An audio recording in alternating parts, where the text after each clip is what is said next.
everything from questions about cucumbers to homes on cul-de-sacs, you've come to the right place. Welcome to the Ask Mr. Greenthumb in Real Estate Show with Stan DeFreitas, the dad, and James DeFreitas, the son. For the next hour, call in with your questions about gardening, growing your favorite veggies, and growing your profits in real estate. Call them anytime at 727-254-7127. That's 727-254-7127. And now, your hosts, Stan and James DeFreitas. And I am Stan, and of course you are James, my son. I am Mr. Greenthumb, but we also do real estate too. I'm a horticulturist and an arborist. I was going to ask you a question, James, and that was, the cutesy term right now is that the market is evolving.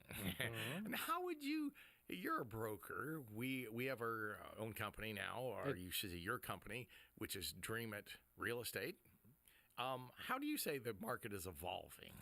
Well, to me, it's a nonsensical term. I mean, it's like saying climate change. I mean, it's changing. Well, yes, it's changing. I mean, I wake up and I have a new wrinkle. I wake up and there's a little more gray in my hair. Of course, it's evolving. I mean, it's a nice way of wording it.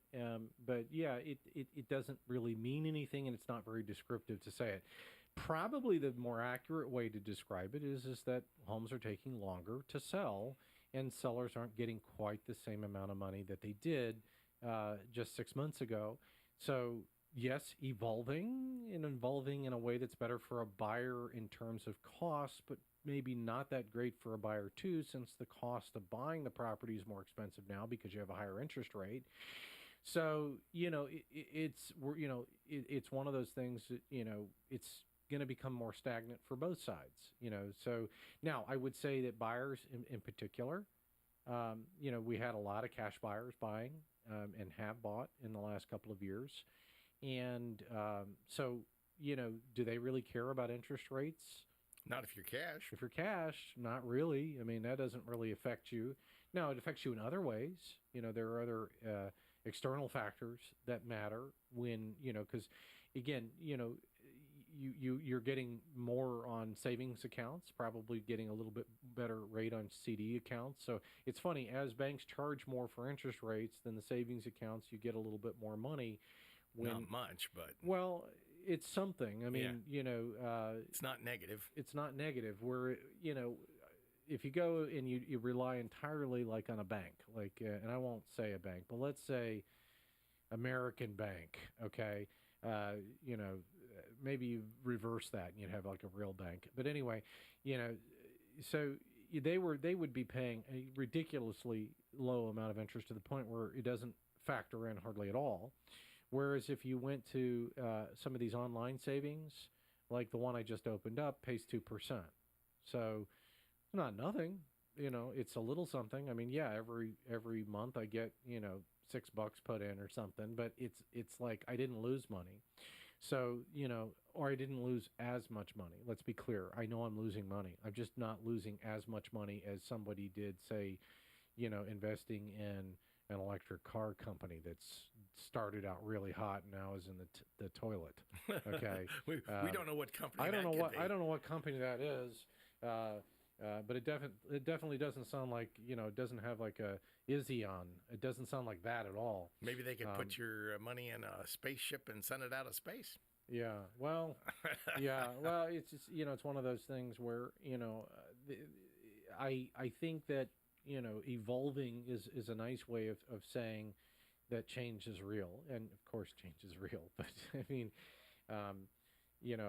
walking is ambulatory. I mean, it's, it doesn't really mean anything. Paint is wet, Well, let's say I'm a homeowner and I could buy a house at this particular point. But now if my interest rate has gone up another 2 points or 3 points. Right. Do I have to maybe look for a lesser house? Yes, you will have to look at a smaller house because, and again, most people in today's market are having to look, you have to factor that in because now you're having to pay more for that money. And so that's definitely, and that's a very good question, and so you will have to resize your house based on to that new cost of borrowing that money. Another thought, and one of the things that, I'll give you a good example. Buddy of mine I played tennis with for a long time. His name is Mark. He has two sons, and the one son is playing house right here in Clearwater with his girlfriend, and they're renting a 1,100 square foot place for just them. They don't have any children. I don't necessarily know they plan to have any children, but it's $2,000 a month is what they're spending in rent. And they will never get that money back. And Mark has a rather large home. And I said to him, I said, well, it's just you and that really large home. I said, why don't you just let them live at your house for 18 months, save enough money for a down payment, and then maybe they can buy a house instead of just taking that money every month and burning it. Yeah. What did they say? Well, he likes the idea. The problem is how do you convince, younger people to give back up their recently, found independence and living? Yeah, freedom comes at a cost. And my advice is never leave mom and dad's house. If you hear me right now, never ever leave mom and dad's house. Okay, stay in there as long as humanly possible. And unless they're bringing in C4 and dynamite, never ever ever leave, because you will likely live in a crappier house, eat crappier food, and you'll have to do your own laundry. Don't do it. Okay, stay there where you got bacon and eggs ready to go. Okay, in the mornings. That's what our board up just said. I'm staying forever. Well, if you're going to move out, strategically move out. Don't just move out because you thought it was a great idea. Well, $2,000 a month sounds like a lot.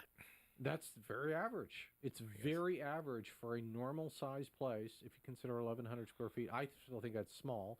But again, that is very average for Pinellas County rents. As a matter of fact, the townhome across from me, which is just a little bigger than that, is renting out for $2,400 a month.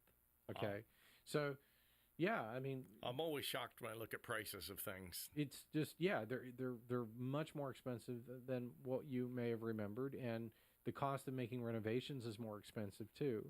In Pinellas County, the average handyman, which could be a woman, I guess these days too, handy person, you're looking at $45 an hour. Okay, get ready. That's what it costs. If you want to have somebody that comes and works with her hands and has experience, you're going to pay $45 an hour. And, they might do a better deal if you've got a big project, but a lot of times what most handy persons are doing, or construction companies, contractors, licensed contractors are doing, is they're just going to tell you, okay, well, it's this plus cost, okay? So in other words, they're trying to build in for any type of inflationary situations based on however long something may take. And contractors in particular are in a rough spot because they are trying to build these ginormous houses that take 6 to 8 months, sometimes longer, to build. And, they have to build in for this idea of what happens on monetary policy over the short period of time that could have profound effects on what they do and in their business, on whether or not they make money or lose money in a job. All right, good question. A lot of young people will come to me on occasion. They'll say, I've got this pre-approval letter. What does that actually mean to someone that I've got a pre-approval letter? And does it, I saw recently one of the big mortgage companies, I think it was Rocket, got sued because they were saying, oh, you're pre-approved. And then when they went to actually use it, they found the majority of the time they were not pre-approved. Yeah. So this is always a big confusion point, and especially in first-time home buyers, it starts to get weeded out. You've got the pre-approval status thing. Again, it sounds like like you have the license to just be able to pull the trigger, and at least you're communicating with a mortgage person if you do have a pre-approval letter, and that's more than what most people do. Most people will just start perusing online real estate sites and start dreaming about the thing that they can't actually buy, okay, which I find weird, okay? Why would I want to look at a bunch of stuff that I can't actually buy? Kind of like window shopping. Yeah, window shopping isn't that fun to me. What's more fun is going, okay, here's my budget, here's what I can buy, and let me go do it. One of the things that you'll see is, in any pre-approval letter is subject to underwriting, okay? And it's always the fine print that causes the stumbling blocks, and it's usually because contingent upon appraisal, contingent upon inspection, contingent upon the due diligence that the bank wants to do to ensure that it's a good investment from the bank standpoint. Right. That makes a big difference. Yeah. So that's probably what the question from the article is getting at, is that there are a lot of roadblocks that stop you. Well, people have heard terms like a VA loan or FHA loan or an ARM. Tell them, what's the difference between a VA, FHA, and an ARM? Yeah. Okay. So the VA loans are typically anybody that served in the military, and the VA loans have a process very similar to FHA in the sense that they have to be inspected for the. And again, I want to stay in my lane in that I'm not a mortgage broker by any means, but I do have a modicum of knowledge, so I don't want to stray too far from real estate knowledge. But VA loans are typically reserved for people who have served in the military for a period of time, and whatever their rank was is the launching point that someone will use to determine how much money that they're making, and then that will be used as a methodology for determining what they can borrow, their borrowing capacity. FHA loan, Federal Housing Authority, that is usually people use that when they've never bought a home before and they're trying to get a very good interest rate. But that also comes with inspection due diligence that will happen, so you have to be careful that you're not buying a place that has a bad roof or has major expenses that has to be taken care of before that. And then I forgot what the third thing is that you mentioned on your list there. Well, I was mentioning an ARM. Oh, okay, an ARM. ARMs are typically not something that was been done in the last 3 or 4 years, but an ARM is just an adjustable rate mortgage. And I did an ARM one time. I did a 5-year ARM when I bought a home in Charleston, South Carolina, or I bought a townhome in Charleston, South Carolina. Didn't know how long I was going to be there, but I knew I could lock in a better rate if it was under the ARM. But after the 5 years, I knew that it would reset, and I would either have to refinance it at that point at a better rate, hoping for a better rate, or be stuck at whatever the new rate would be after the ARM fell away. Was talking about, of course, real estate. We're talking about sometimes financing. We can put you in touch with people who we work with all the time. And, of course, we can help inspect properties, too.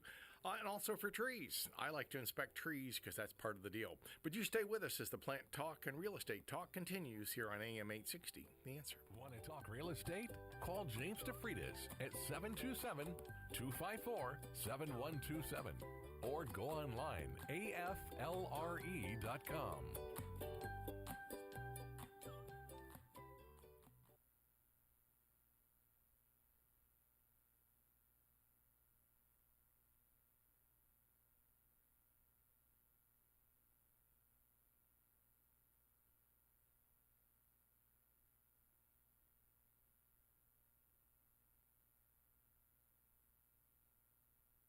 All right, segment 2. Here we go.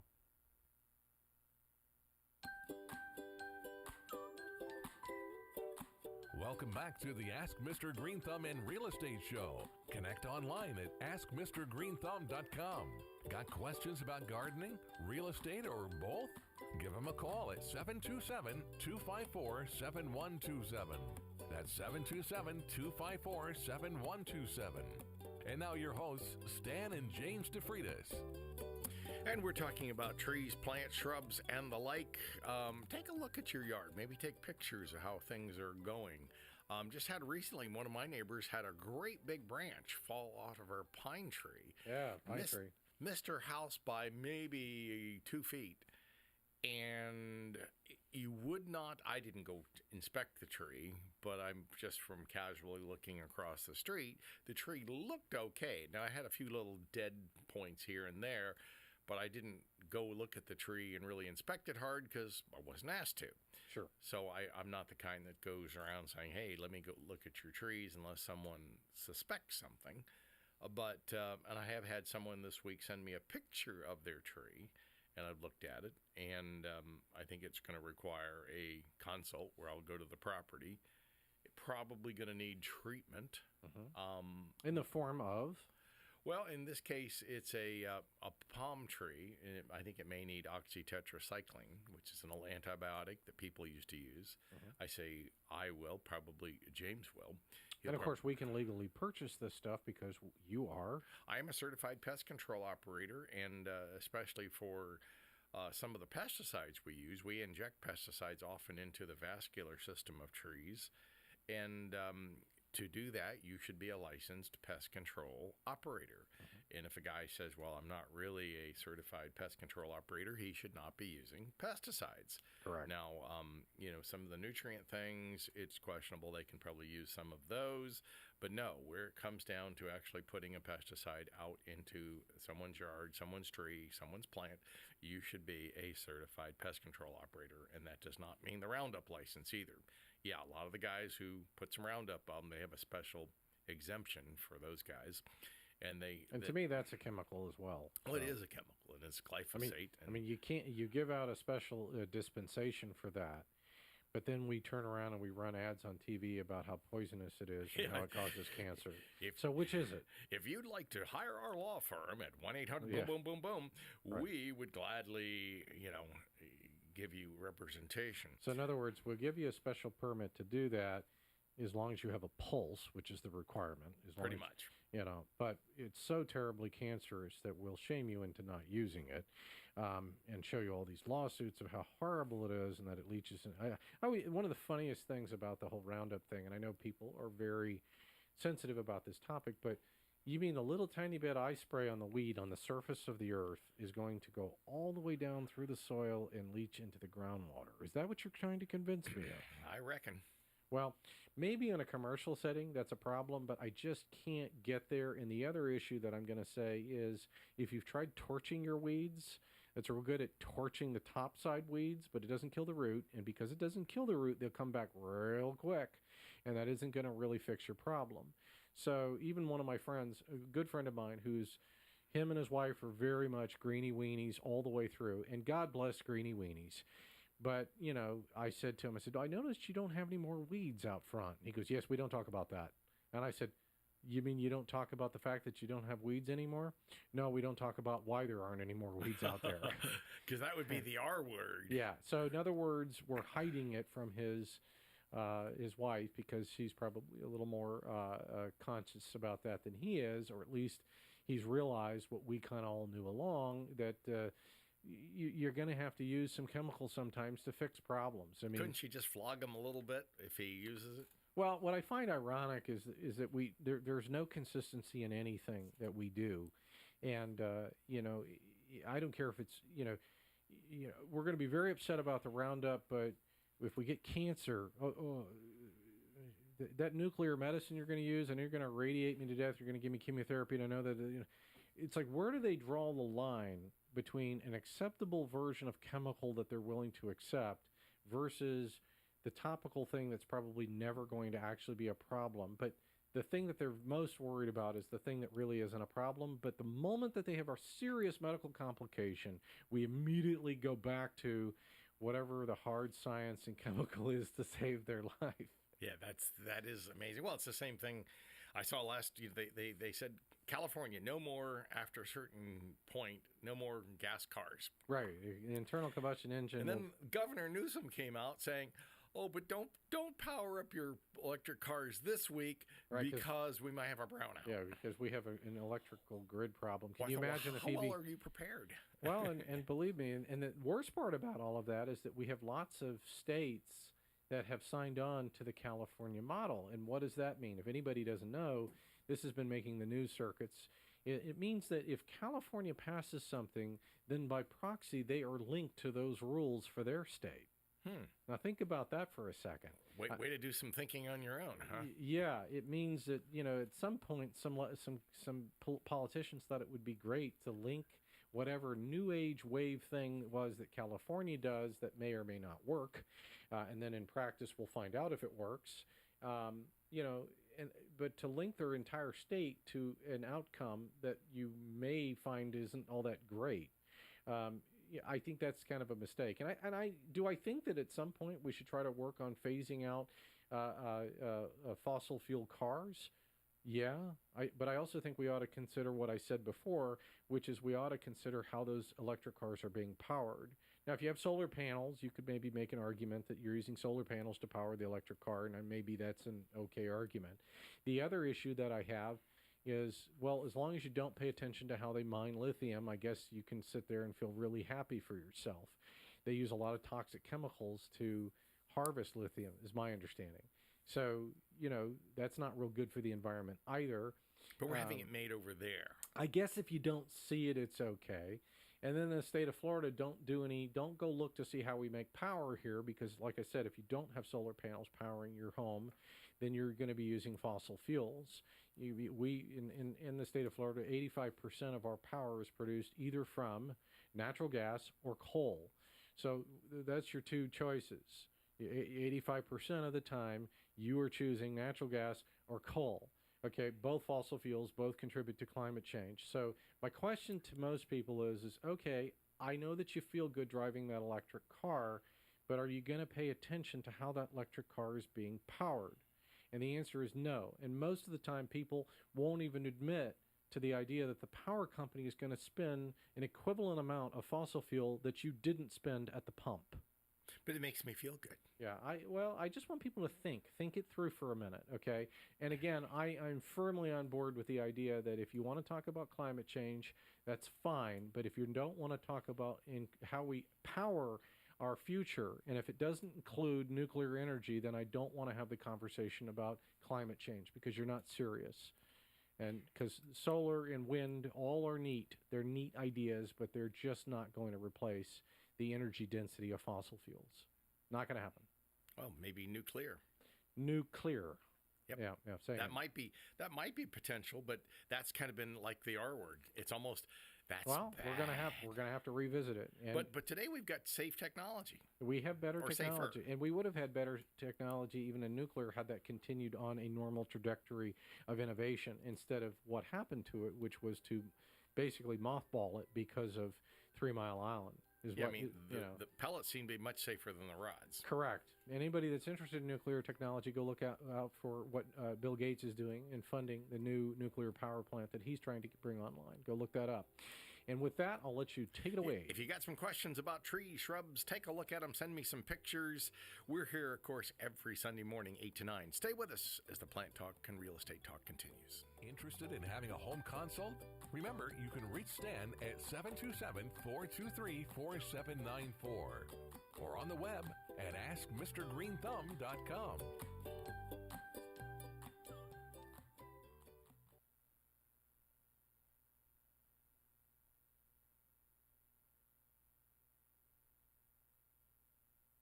That was segment 2.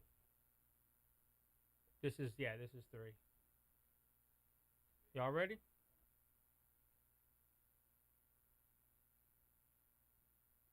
All right, here we go. Welcome back to the Ask Mr. Greenthumb and Real Estate Show. Got questions about perennial flowers? What about issues with closing on your newest property?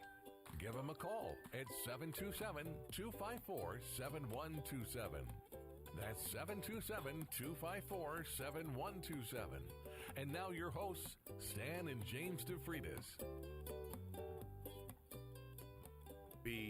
Might be edible, would be edible gardens. People talk about the. Let's do that again. All right, let's start that again. Yeah. We had a solid.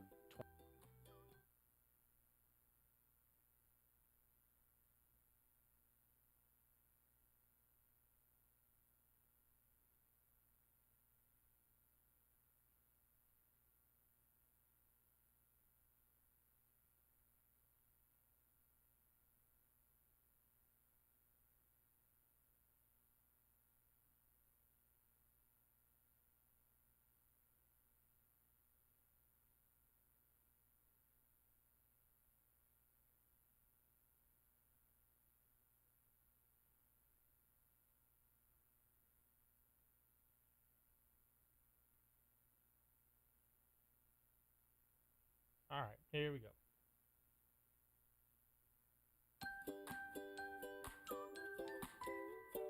Welcome back to the Ask Mr. Greenthumb and Real Estate Show.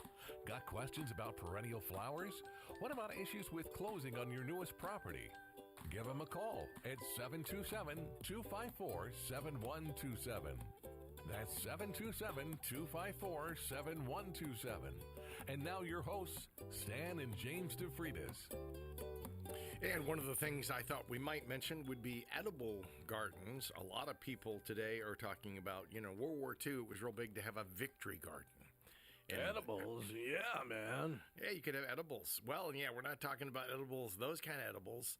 Well, we might be, man. Jose was talking about edibles earlier, but those are different. Okay. But Brian was talking about edibles too, but I think he's talking about fast food edibles, not those other edibles that you might eat for other reasons. Anyways, so what kind of edibles do you have for us here? Lettuce, tomatoes, peppers, eggplants, cucumbers. All these could be grown, and you could be growing them in a container. You can make a box. Easy enough. I'd get good soil. Right. I'd stay away from the backyard junk because Right. it normally has, as I like to say, nematodes, fungi, weed seeds, bacteria, and other than that is trouble-free. Sure, and we'd love to recommend a new manure sponsor since we are open to a new one. So, if you have a company out there where you make manure and you'd like to sell it right here on AskMrGreenthumb.com, we are available, have a slot ready for you. Yeah, if you got a peat company or some other good soil company, we're looking for that as well. Actually, we're looking for anybody in the trades industry. You're a plumber and you want to advertise on our show. We do have an air conditioning company, but we had somebody last week want to know if they could take the spot if that ever opened, and I said, yeah, it's possible. I said, so, we have different companies that are always looking. I had one construction company who said they might wish to, down the road, advertise.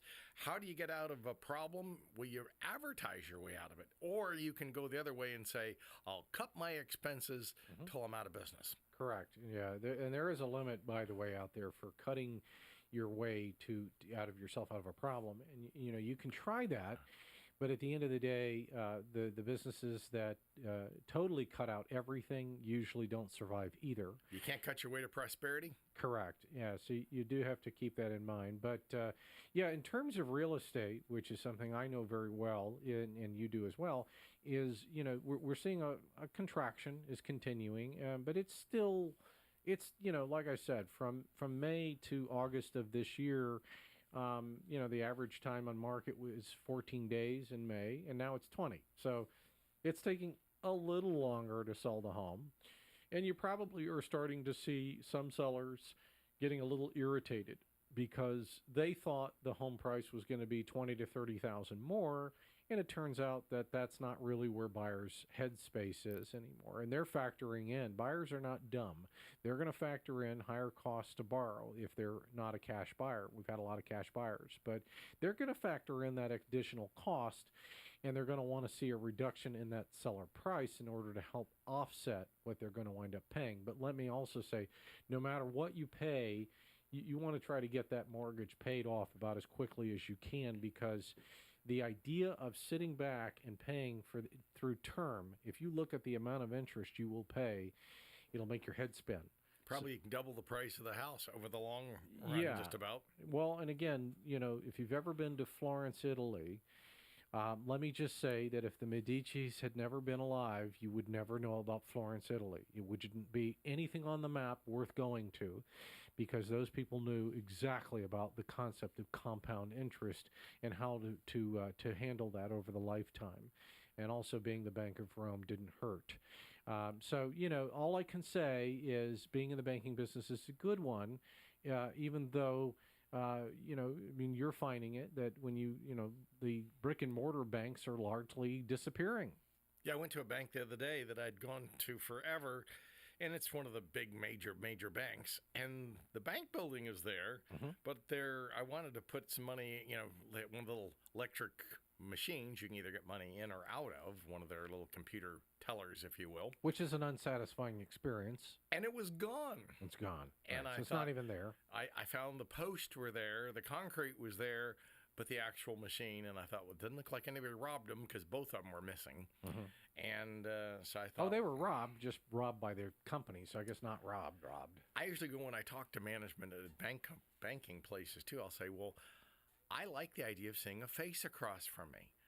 And today it's going to go, well, as long as you don't mind seeing an electronic face in front of you, that may be, I guess, the way of the future. But I guess I'm an old schooler because You're an old timer, an old timer, and old timers like face to face. And actually, it's amazing. Even younger folks, millennials, Gen Zers, they actually, once you break down the barriers and you talk to them, getting them to talk, they actually like it too. They just think that the only way, there's a perception that oh, it has to be done this way, or it has to be an all online experience. And in my mind, real estate, I don't care if it's real estate or going up and showing up at somebody's home as a consultation for trees. People like to talk to people, and I always like to say that half of any job is creating and fostering a relationship, to do business with. We go out all the time and we inject people's trees and stuff and try to save their trees. But I would say we spend 20 to 30 minutes talking to people, finding out about how they, a lot of times they're retired. No, like, and trust. Well, and same thing you do in real estate. It's the same principle in any business. But taking the time to ask them what they did in their life when they, if they're retired, finding out what they did, finding out about their, they'll want to talk about their dogs, and they'll want to talk about, their kids don't come to see them as often as they'd like. And, these kinds of things, and identifying with how they're living their life, that's part of creating the relationship that you need to have with every person that you interact with. Otherwise, it's just a complete transaction. And that doesn't feel good. And, if you want that, then you can have the automated teller experience at a major banking institution and tell me how satisfying that feels. It feels like it's just another entity. Right. I like my laptop, but it's nice, but it doesn't really interact with me in any way. So I don't really think of it in the same way that I would value as a person or a living thing. I put that on a tremendous pedestal difference. But you have a lot of young folks that would be very upset if they dropped their laptop and it broke based on what it costs. And I don't necessarily know if they value relationships in that way, and they should. I agree.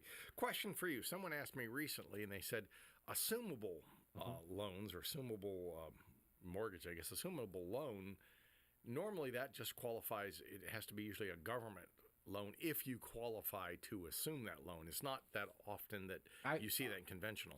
Yeah, I don't get involved in a lot of that. I mean, there's also some things too, a 1031 like-kind exchange. Especially new agents, that are in the business, or even people out there, that are not licensed as agents, may have heard the term. And it's rather an interesting concept, and it's, you have a property that maybe is worth more or less. And so basically what happens is two people decide they want to buy, trade the properties that they own. And usually what has to happen is somebody has to make the other person whole or enhance the other person to make the sale happen by making it more like the property that they're buying or trading or selling. And so they usually, so if somebody has a $100,000 property and they want to buy a $300,000 property, they would need to try to bring an additional couple $100,000 to the bargaining table here, in addition to the property that they're going to trade in order to have that closing. Make the scales equal. To make it similar. Or as close as you can. Right, or to make it enticing for both parties to want to do it. And then you would go through and have a traditional closing, but it's one of these ambiguity kind of things that people avoid because they don't really understand it, and so they don't understand it, they don't do it. It can be a very good tool that people can have, but that doesn't necessarily mean that it's right in all scenarios. So I mean, if an opportunity presents itself, go for it. Owner financing can be an interesting prospect for the right deal. It can also be a nightmare. It can also be a nightmare. I mean, one of the things that I think with owner financing is that I think that if you're having trouble qualifying and then an owner is willing to take a risk on you, as long as the owner is getting enough ample, earnest money from you, down payment money, then I think there's very little risk to the seller. But I would also caution that it can be an awful experience too. And one of the experiences that we saw was we were brought in to do an auction for a property. And that's primarily, in case you don't know, if you're just a first-time listener, we tend to, with our business, Dream It Real Estate, we tend to offer property auctions. We try to get involved so that people don't lose their property through foreclosure, or if there's a situation where the property needs to be disposed of quickly, then this is an option that we can provide. But the scenario was this. We had a guy who was a lawyer, a very successful lawyer, decided he was going to do owner financing with a retired judge. And, and it went pretty south. And it's one of those scenarios where, what could go wrong except for everything went wrong. So long story short, be very careful. And the other thing I would tell brand new agents too is if a buying agent tells you more than once that they're representing a lawyer in a transaction, that generally means that they expect that they expect to be treated better than if they were John Q. Citizen, and they're looking for unequal treatment. So be very careful in those scenarios. I can't emphasize that enough. If they have to tell you more than once, then that means that they intend on using some legal avenue against you. And I was caught off guard with that once, and never again will I be caught off guard with that. And probably at that point, I will tell people, I will advise the client, hey, just so you know, this is most likely what is occurring here. Do you want to proceed with this transaction? It'd be like Phil with his financial group, where they say run like hell. Yeah. Well, I would at least want to put it before the seller that you may have an issue here that you don't even understand is an issue, that doesn't appear to be an issue, and then, but it's generally, it's not the best, kind of scenario, because they're telling you, they're warning you in advance that they may try to use their legal knowledge against you.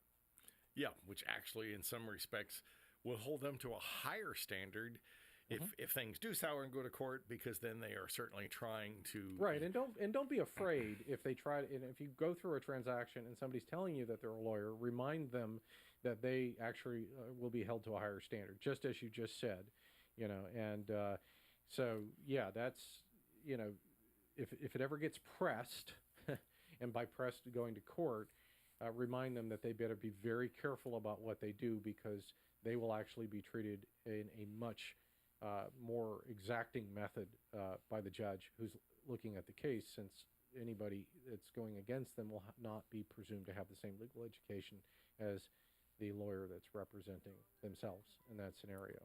Well, with that information, I guess we're going to go into our last segment coming up, so don't change that dial, and I'll let you take it away. And we'll say, look, if you've got a question, give us a holler. Want to send us a picture?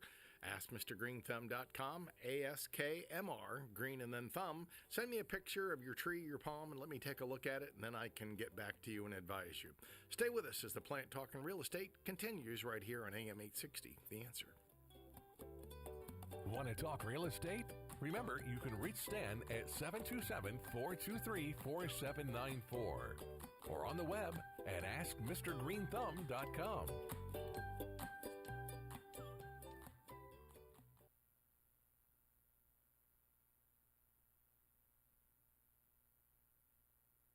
Okay, it's the last segment here. There we go.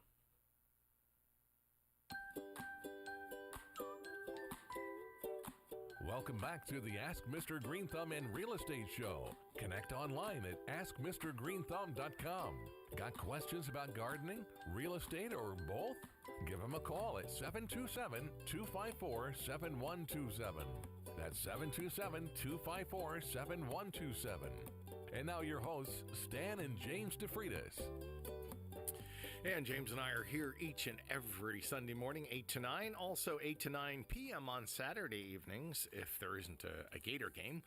And we're here now. A lot of people are asking, everybody wants the idea of having solar on their homes. But, in some cases, you're leasing the solar. Some cases, you're buying the solar. It seems like that is something you'd need to kind of know what you're getting into before you go down that road. Yeah, and my only comment to that is I understand the business model. It makes sense to me. I mean, you either pay the power company or you pay the person that's leasing you the equipment. And as long as the price is roughly the same of what you're paying or what you would be paying to the power company, I guess it's okay. The big thing for me is what's the cost of the of the upfront cost, which I'm sure they're going to tell you is zero, because that would be a standard sales pitch. Well, what's it going to cost? Well, nothing. It's going to cost you absolutely nothing. I guarantee you that's what they'll tell you. Mm-hmm. And then how long do I have to pay, and what shape will the solar panels be in when I have them paid off from you? Usually, typically 20 years. Okay. So by then you need to probably put a new pair on. Probably need new panels in 20 years. Probably will be inefficient. And, the other issue is will the company be around that installed them? We'll take them off and put them back on for you for free. But what if we're not in business? Yeah, what if you're not in business? Well, who warranties this? Oh, it's got a lifetime warranty. Well, okay, lifetime warranty on what? Is that company going to be around? Is it 50 feet or 50 minutes? Well, there's a lot of questions that I still think are need to be unanswered or need to be answered rather in that space. And I think that solar panels have a place. Sure. And a lot of people don't realize too is that when you do go for solar panels on your roof, you have to have a special two-way meter installed from your power company. They have to come out, pull the old meter out. They have to put in a new meter so that you can take it going in and taking it out. And so that has to be done. And typically, there's another kind of box that has to be installed that allows it to switch from solar to power, depending upon whether or not you're making enough to meet the demand. So anyway, I don't know how interesting people would find that topic, but if you're like me, you might find it somewhat interesting. I think solar panels are fine. I think that they'll get more and more efficient and cheaper as we go along. But I also think that the other thing we need to think about too, especially when we sign up for these massive governmental checks to go green, I do think that it's a valid question, whether you're Democrat or Republican, to ask who benefits from this. And I think if you look at the people that manufacture these things, I think it largely comes from China. And I think we need to, that's a legitimate question. It's not a Republican talking point. That is a legit question to ask. Are we buying the stuff here from American-made manufacturers? Well, probably not. So if we're not, then we need to have that conversation as well, because it would be much better for us to be buying the stuff here and supporting people here. Making jobs in America. Correct. Sure. Correct. Even if they cost more, even if the government wants to subsidize it, and China's been doing that for a long time. I mean, it's one of the reasons why they can pump out stuff so cheap. The government has been subsidizing almost every industry, which is in turn, in my opinion, is one of the reasons that you could make a pretty strong argument about currency manipulation, because I think they do that too separately. But I also think that if you're not actually seeing the real cost to manufacture things, then you are being propped up by your government, which makes it a very unfair trade practice to compete against. And no one considers that or seems to bring that up when we talk about the whole overall equation. No, they don't. And I think that we largely, independents and Republicans and Democrats, need to hold people accountable for things when they are what they are, regardless of who brought it up or how they vote. And also planting your trees. I like trees to help shade your home. Mm-hmm. But if you're going to plant that tree where it's going to block that sun, you may have to do some major trimming on the tree so that you can get the solar to your panels. We have people cutting down trees, and the idea of being green for their property so that they can put up solar panels. Sure. So there are some reservations that I have with that too, and I think that needs to be talked about as well. And I think people... I think you're missing the boat a little bit if you go through and you cut down 6 live oaks in your yard that mysteriously all became diseased at the same moment that you decided you wanted to go solar.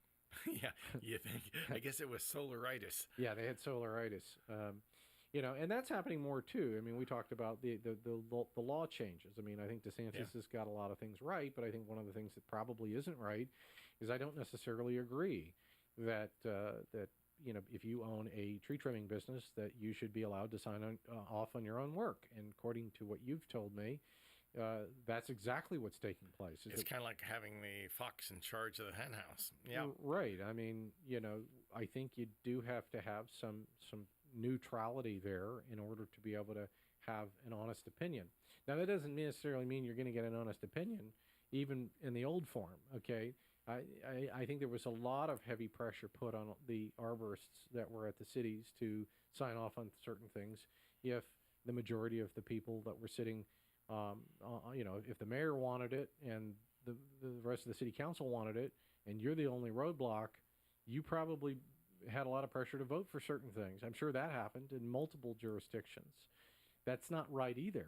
I think that, it should be kind of like the Supreme Court. I think an arborist should be kind of brought in for a block of time, and he or she should be able to make decisions based on, they should be able to make decisions based on whatever they think is the right move to make. Well, one of my fellow arborists used to say, old Joe used to say, the money wins. Money wins. And it normally, he was right about that. Typically, money is going to set the tone for the day. Correct. But if we're trying to live in a more honest world, then I think you want to decouple that. You want to try to make it to where a person is making decisions based on that individual case and doesn't care about the outcome of some other larger project. I agree. But that's an optimistic world. So I think that's interesting. We were talking a little bit about the idea of, saving money, the idea of having a home garden where you can have every dollar you put in, you should probably get about a $10, $12 return on veggies that you grow. And maybe poll the family, find out what you like. Now, again, don't put that into the shadiest spot of your yard unless you want to grow leaf lettuce. Lettuce and stuff like that will take a lot of shade. But tomatoes, the Solanaceae family, the peppers, the tomatoes, the eggplants, all need near full sun. I know if you listen to Dr. Gundry, he'll tell you, watch out for the lectins and all that. But even there, they'll talk about, you can take the skin, you could take the seeds if you want on your tomatoes, and you make a lot of those lectins out, which they're saying is a protein that may bother your system. That may or may not. That's something. Dr. Gundry and a lot of these other, no offense to Dr. Oz and all these other people, you guys have made millions of dollars selling people food juice, okay? So a lot of your credibility, in my opinion, has gone out the window because you're more interested in selling somebody something than you really are about helping people. And I just think that's a reality that we all think, we never say, but I think that's probably what it is. It could be. I don't know. It's hard to make that opinion, but I mean, a lot of people will say, well, look, if you look at the Mediterranean diet, they have a lot of vegetables in it. I think vegetables are always a good thing. Some people say, well, look, they douse everything in olive oil. Probably a good thing. Some people will tell you oil's bad for you. I think it's in moderation. I mean, if you're going to talk Mediterranean and go back to the Greeks, everything in moderation. And that's probably true. Yeah. I think when you get excessive in any area, you'll see problems. So, and again, I can't stress it enough too. As we come into the nicer and nicer weather, Stan and I strongly encourage people to go out there, take 5 minutes, look at your trees, look at your palm trees, look at your hardwoods, and look to see a lot of signs that you might be looking for. I mean, if you start seeing a lot of yellowing on your palm trees, that could be a deficiency, could be something else. And we'll know when you send us a picture at AskMrGreenthumb.com. That's ASKMR, Greenthumb.com. You'll go to the Ask button. You can submit it right from your phone. We can take a look at that, and we can help make a determination of what we would recommend as far as treatment goes. We do also provide consultations, but that's a charge. If we have to come out, then obviously we're going to charge you. And, and then look at your oak trees, look at your laurels, look at your pine trees. If you see a lot of little BB holes, you see running sap, you see sawdust, you're going to see it because it'll look like a pattern on the tree. You'll see, it almost looks like somebody's, it's a pretty distinct thing, and you won't be able to not be able to notice it once you start looking for it. It's kind of like problems in a house. It's going to show up. It's a matter of when. It's going to happen. But we recommend that, of course, if you want to keep that tree, in your lawn or landscape, then we should come out and take a look at it and potentially treat that tree so that you can have it for many, many, many years left. And if not, we have a recommendation for a tree trimming company who will just come in and go when you decide that you didn't want to do that. Problem solved. Problem solved. At an entirely different price point. And of course, we always appreciate everybody who takes the time to either listen to us on Sunday mornings or Saturday evenings, barring that there's no Gator game. And of course, we always appreciate that because everybody is busy doing their own things. And of course, stay tuned here for Dr. Bill. He'll be coming up next. You never know what Dr. Bill's going to talk about. It'll be an eclectic conversation. Kind of a history, science class, all with some medical knowledge all rolled into one. in one. He's a man of many talents. I find him quite interesting, so I like to listen into the show usually on my drive home. Exactly. So Till next week, take time to smell the roses, enjoy your life, and as my old buddy Ted Webb used to say, old Henry used to say, live it up.